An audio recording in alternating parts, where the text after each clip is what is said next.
cool. Awesome to be on. And I feel good to follow our boy Mark Casse. Yeah, I think I've known Mark for 30 years. We bought a horse from him at Barrett's in, like, I don't know, 1997. He ran all of the Mangorian horses. Remember Harry Mangorian? He did such a good job for Mr. M, so as they called him. So exactly, and just for our fans at home, Barrett's was actually the 4th auction house that is no longer in existence. That's how long ago the story was, right? It's actually been a while. So we're not just here to have Terry on the show. We're all convened here to watch Sandman breeze. Sandman was the $1.2 million Tappet colt that West Point and DJ bought at OBS March. He just went a half mile, looked great. Can you talk a little bit about how that partnership came together? Because a lot of people are giving me the credit. Many people are saying that it was because of me and because of the show. But don't worry. I don't take the many people are saying. Don't worry, I don't take the credit. But so, in all seriousness, can you talk about how that came together? Well, I tell you, we're going to hold the credit in abeyance for a little while. That's right. Maybe for about 18 months, and then we'll circle back and we'll ascertain if we're going to give you.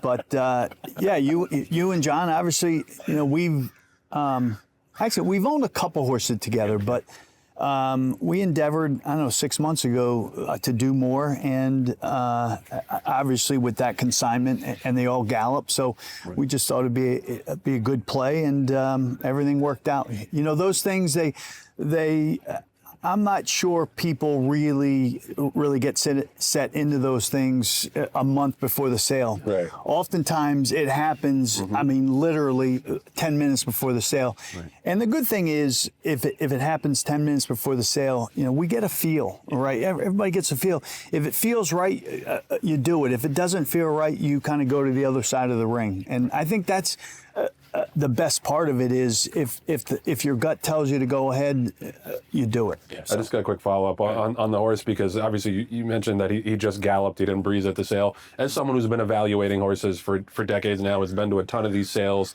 analyzing breezes, how does that stack up for you in terms of evaluation when the horse just gallops? Do you like it better? Do you think it's a little bit more of a mystery? How did you feel about that?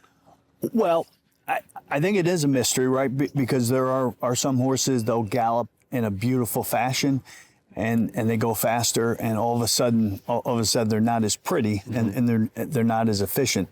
Others are just the opposite. They're all over the place. But then when they really speed and they breeze, everything comes together.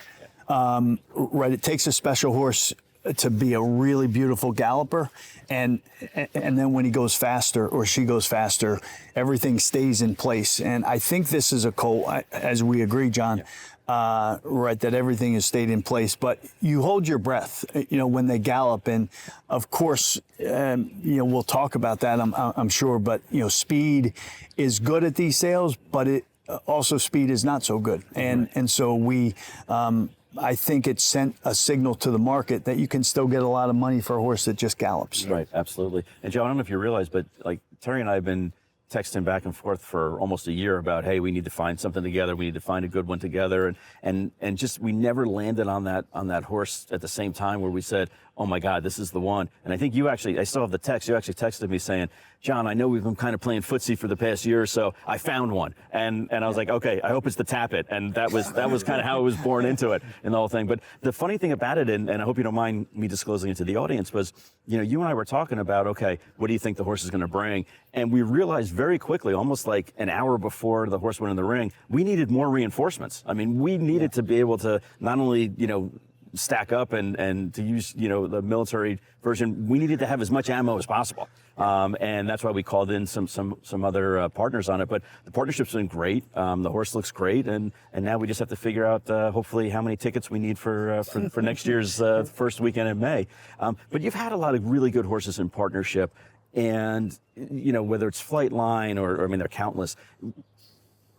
What are the good and the pros and the cons of having like a big group owning an expensive horse? Well, that's a great question, because we talk about that, and I think one time or now, John, you're starting to see the first and second iterations of the big partnerships that put together sole owners. Right. They're not always easy. No. Most of the time there's a challenge, because owners that are accustomed to being on their own and accustomed to engaging directly with the trainer. And in a big partnership, obviously that doesn't happen. So, I think some of these partnerships they'll continue, but others won't. Right. You just have to have the right mix of people, right? Just like anything, a club, a gathering, a group. It's all about the people, and not to say a person that doesn't get along or isn't a good fit is a bad person. Right. It's just that particular group of owners. Right. It's just not the right fit or the right time, as I say. Yeah, and any, like Joe, like we've said before, any mix of people can own a bad horse. That's never a problem. You drop it down to $10,000 claim and it's over. It's, when the horses get good, that's when you start to see really, the measure of the man. And that's why we felt so comfortable in going with West Point. And I'm glad the people that you've collected to be a part of it, because it's going to be exciting, and we hope it's going to be a good problem. Yeah. Yeah, totally. And then one of the things, honestly, that I've loved about West Point, I say this to people sometimes, that it's kind of like experiencing life through your child's eyes. That's my feeling. It's like when I introduce new partners to the game, they're so excited, and they're just as like a lifelong dream for a lot of people. Have you experienced that? Like, you've brought in a lot of new people into the game over the years. What's it like to be with someone who's so wide-eyed, and it must like reinvigorate you if necessary over the years? It does, Joe. It brings it back. Obviously, we talked a little about all the things we could talk about on a show like today. We will. And we got a little bit of time, right? but at the essence of our business, obviously the horses, but also people that get exposed to our industry. So you're right. It is right affirming of why we all love the business, to see somebody that is introduced to the business and they almost to a person say, man, I wish I would have gotten this business sooner. Yeah, totally. No question about it. And you've evolved as an individual coming to the business and getting smaller groups and now more expensive groups. You've moved from your home state to Kentucky. You've gone on to become a board member, to executive board member on a lot of these top groups. How are you seeing your influence in the industry now? From a top-down view? Well, I don't know if you knew this, but a lot of people have opinions in our business. Really? Go figure. And they're smart people. And so, like, one of the things, and we talked about a little bit, it really does, it doesn't work with the people who think that they're going to be most effective if they're the loudest voice in the room. And I know sometimes that's their personality, but I have evolved in the sense that you have to work through it, and you have to bring people into the fold. Right.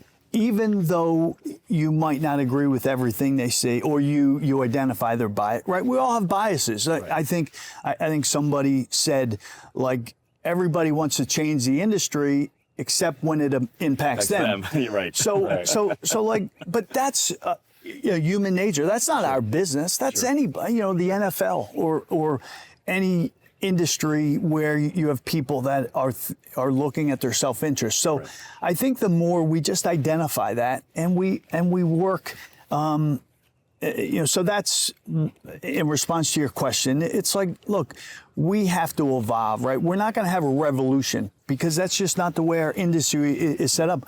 We have to evolve. And I was talking to Joe. I truly believe that the last 5 years of our industry and the changes and the advancements, right, have been that 5-year period has been the best 5-year period that I can remember. Yeah. And so, yes, you can bring this up and bring that up, but we also have had the safety, side of our business just advanced, the integrity side. Right. We put some real bad guys in jail. Right. I say we. Yeah. But like, so many things have happened. We've had, over the course of the industry, cooperation and things. So, and we're addressing and we're having the hard conversations. Right. And you read textbooks and you learn about business. Really, the industries and the companies that have the hard conversations are the ones that they advance. Yeah, they advance. No, absolutely. And when did you think there was ever going to be a day that all three major sales companies would agree on medication? I mean, that wouldn't have happened, 2 years, 3, 5 years ago. It would not have, John, and I would say kudos to them. Absolutely. Kudos to everybody, the buyers and sellers that were part of it. But really, the genesis of all those changes was HISA. Yeah. Yeah. Yeah. No Like, question. and so you can bang and you can beat up on HISA, but man, they're starting to take hold in a bigger and bigger way. You talked about the advisory committee. I know that the Horsemen's group that Mark is on. Like, you talk to them, like, I know they get frustrated some, but overall, you say, have you been able to impact change? Every person that I've talked to has said yes. Yes. Yeah. So, like, man, we got some good stuff going on. Absolutely. And to the people who they promote the fact that they would have thought that it came and it hit the street with no hiccups. I mean, they're unreasonable. I just don't, I just say, like, you lose a lot of credibility when you promote the fact that this whole thing's going to unwind 80 years of dysfunction and just come out of the box. So Absolutely. just got a lot of good stuff going on, and it's like, I mean, people finally are sensing that we have a level playing field, and like, to think that in 2018 that we would have been in 2024 and feeling better about a level playing field, I think people would have said good luck with that. Right. Yeah. Well, like you said, having the hard conversations, like that's where you start from. And we were talking about this a little bit earlier, was it's so easy to be anti-HISA. It's so easy to be anti this, anti that, especially when there's a new regulatory body that comes in. But can you talk a little bit about the importance of being for something, and whether or not, Lisa Lazarus she's an open book, and she's willing to listen to any ideas, any suggestions. Can you just talk a little bit about her leadership and the importance of being pro something in this business? Right. From what I've seen, if you say you don't have a seat or you hadn't had a seat at the table, that's your fault. Right. I'm talking about in the HISA world. Yeah. That's your fault. From what I've seen, if there's somebody or some organizations that think that that's incorrect, I'd like them to put forward the facts that support their position. So that's one. If you look at history, most of the advancements, they come from either people or entities that are for something, and they move forward.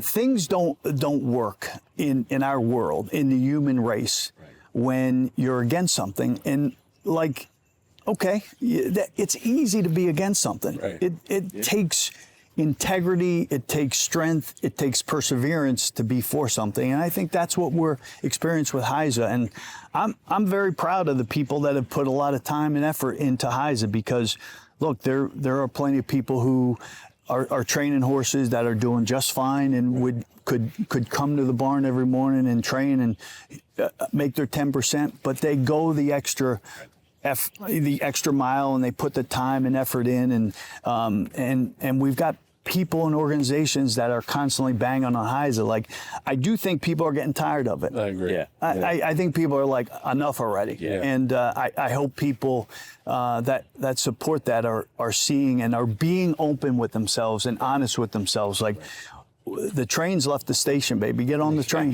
That's right. Exactly. That's right. Well, I had a quick follow-up on the sales company's announcements about unifying the drug policy. As someone who's been coming to these sales for a long time, and what I was saying was that there's too much guesswork.